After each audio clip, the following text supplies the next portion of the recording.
ಪರಲೋಕದವುಗಳ ಕಡೆಗೆ ನೋಡುವಂತೆ ನಿಮ್ಮ ಆತ್ಮವನ್ನು ವಾಕ್ಯದಲ್ಲಿ ಬಲಪಡಿಸುವ ಅನುದಿನದ ಧ್ಯಾನ. ಇಂದಿನ ಧ್ಯಾನದ ಶೀರ್ಷಿಕೆ ಇದೇ ಆ ರಕ್ಷಣೆಯ ದಿನ.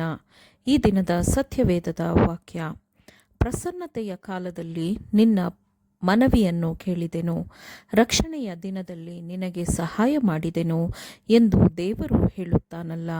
ಈಗಲೇ ಆ ಸುಪ್ರಸನ್ನತೆಯ ಕಾಲ, ಇದೇ ಆ ರಕ್ಷಣೆಯ ದಿನ. 2 ಕೊರಿಂಥದವರಿಗೆ 6ನೇ ಅಧ್ಯಾಯ 2ನೇ ವಚನ. ತಪ್ಪುಗಳನ್ನು ಸರಿಪಡಿಸಿಕೊಳ್ಳಲು ಇನ್ನೂ ತಡವಾಗಿಲ್ಲ ಎಂಬುದಕ್ಕೆ ನಾವೆಲ್ಲರೂ ಎಷ್ಟು ಕೃತಜ್ಞತೆಯುಳ್ಳವರಾಗಿರಬೇಕು ಅಲ್ಲವೇ? ನಮ್ಮ ಮಾತುಗಳಲ್ಲಿ ಮಾತ್ರವಲ್ಲದೆ ನಮ್ಮ ಕಾರ್ಯಗಳು ಮತ್ತು ಸತ್ಯದಲ್ಲಿ ದೇವರ ಮೇಲಿನ ಪ್ರೀತಿಯನ್ನು ಪ್ರಕಟಪಡಿಸುವುದು ನಮಗಿರುವ ಗಂಭೀರವಾದ ಕರ್ತವ್ಯವಾಗಿದೆ. ಮುಖ್ಯ ಕೆಲಸಗಾರನಾದ ಯೇಸುವಿನ ಪಕ್ಕದಲ್ಲಿ ಯಾವಾಗಲೂ ಕಂಡುಬರುವ ಸಮರ್ಥ ಕೆಲಸಗಾರರನ್ನು ದೇವರು ಈ ಸಮಯದಲ್ಲಿ ಕರೆಯುತ್ತಿದ್ದಾನೆ. ನಮ್ಮ ಹೃದಯದಲ್ಲಿ ಸತ್ಯವಿರಬೇಕು ಮತ್ತು ನಾವು ಕ್ರಿಸ್ತನ ಮೇಲಿನ ಪ್ರೀತಿಯನ್ನು ಹೊಂದಿರಬೇಕು.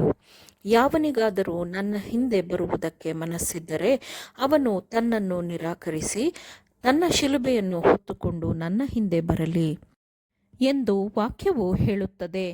ಸ್ವಾರ್ಥವನ್ನು ನಿರಾಕರಿಸಿ ನಮ್ಮ ರಕ್ಷಣೆಗಾಗಿ ಭಯಭಕ್ತಿಯಿಂದ ಕೆಲಸ ಮಾಡುವಂತಹ ಕೆಲಸಗಳು ಪ್ರತಿಯೊಬ್ಬರಿಗೂ ವೈಯಕ್ತಿಕವಾಗಿ ಇದೆ. ಕ್ರಿಸ್ತನ ಬದಿಯಲ್ಲಿ ತನ್ನನ್ನು ತಾನು ಇರಿಸಿಕೊಳ್ಳುವ ಪ್ರತಿಯೊಂದು ಆತ್ಮವು ಸೈತಾನನ ಎಲ್ಲ ಬಲ ಪ್ರಭಾವದ ತೀವ್ರ ಶೋಧನೆಗಳಿಗೆ ಒಳಗಾಗುತ್ತದೆ. ಆದರೆ ದೇವರ ಕೃಪೆಯು ನಿಮ್ಮನ್ನು ಬಲಪಡಿಸಬಹುದು ಮತ್ತು ದೇವರ ಆತ್ಮದ ಬಲಕ್ಕಾಗಿ ನಿಮ್ಮಲ್ಲಿ ತೀವ್ರವಾದ ಹಂಬಲವನ್ನು ಪರಿಶುದ್ಧಾತ್ಮನು ನೀಡಬಹುದು. ದೇವರು ಅತಿ ಶೀಘ್ರದಲ್ಲೇ ತನ್ನ ನ್ಯಾಯ ತೀರ್ಪನ್ನು ಭೂಮಂಡಲದ ಮುಂದೆ ಸ್ಥಾಪಿಸುತ್ತಾನೆ. ಪಾಪಕ್ಕೆ ಶಿಕ್ಷೆಯಾಗಬೇಕೆಂದು ಆತನ ನೀತಿ ನ್ಯಾಯವು ಬಯಸುತ್ತದೆ.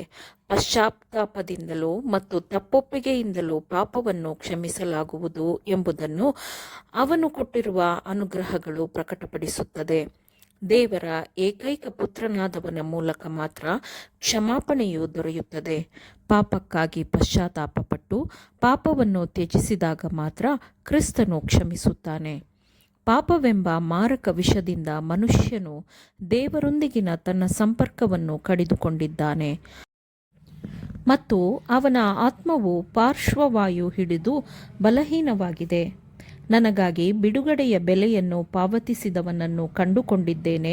ಮನುಷ್ಯನ ವಿಮೋಚನೆಗಾಗಿ ದೈವಿಕ ಜೀವವನ್ನು ನೀಡಲಾಗಿದೆ. ತಂದೆಗೆ ಸಮಾನನಾದವನು ಮನುಷ್ಯನ ಬದಲಿಯಾಗಿದ್ದಾನೆ ಎಂಬ ಪ್ರಕಟಣೆಯು ಪರಲೋಕದ ಅಂಗಳಗಳಲ್ಲಿ ಧ್ವನಿಸಲ್ಪಟ್ಟ ಒಂದು ಸಮಯವಿತ್ತು. ಮೋಸಗೊಳಿಸಲು ಮತ್ತು ವಿರೂಪಗೊಳಿಸಲು ಸೈತಾನನು ಹೂಡುವ ಯೋಜನೆಗಳು ಎಷ್ಟು ಚಾಣಾಕ್ಷತನದಿಂದ ತುಂಬಿದೆ ಎಂದರೆ, ದೈವಿಕ ಜೀವನದಲ್ಲಿ ನಮಗೆ ಬರುವ ಆಶೀರ್ವಾದಗಳೇ ಬಲೆಗಳಾಗಿ ಬದಲಾಗುವಂತೆ ಆಗುತ್ತದೆ.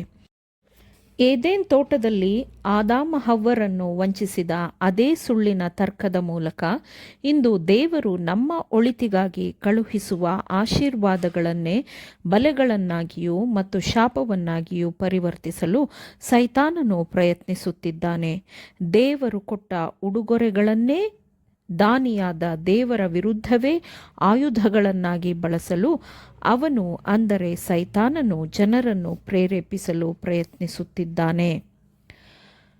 ಮನುಷ್ಯನು ಪಾಪದ ಪರಿಹಾರವನ್ನು ಸ್ವೀಕರಿಸುವ ಮೂಲಕ ಮತ್ತು ತನ್ನ ಜೀವನದಲ್ಲಿ ಕ್ರಿಸ್ತನ ದೈವಿಕ ಅನುಗ್ರಹವು ಕೆಲಸ ಮಾಡಲು ಅವಕಾಶ ನೀಡುವ ಮೂಲಕ ಮನುಷ್ಯನು ದೈವಿಕ ಸ್ವಭಾವದ ಪಾಲುಗಾರನಾಗಲಿ ಎಂದು ದೇವರು ತನ್ನ ಒಬ್ಬನೇ ಮಗನನ್ನು ಮಾನವ ಜನಾಂಗಕ್ಕೆ ಕೊಟ್ಟನು.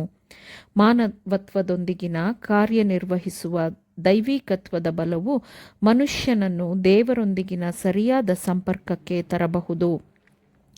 ತನ್ನ ಕೈಗೆಟಕುವಂತೆ ದಯಪಾಲಿಸಲಾಗಿರುವ ದೈವ ಬಲವನ್ನು ದೃಢವಾಗಿ ಹಿಡಿದುಕೊಳ್ಳುವ ಮೂಲಕ ಮನುಷ್ಯನು ದೇವರೊಂದಿಗೆ ಒಂದಾಗಬಹುದು.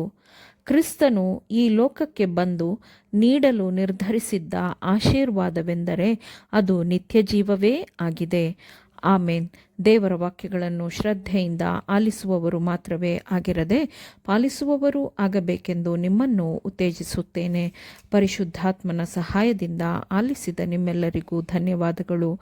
ಮತ್ತೆ ದೈನಂದಿನ ಧ್ಯಾನಕ್ಕಾಗಿ ನಾಳೆ ಸಂಧಿಸೋಣ. ಆಮೇನ್.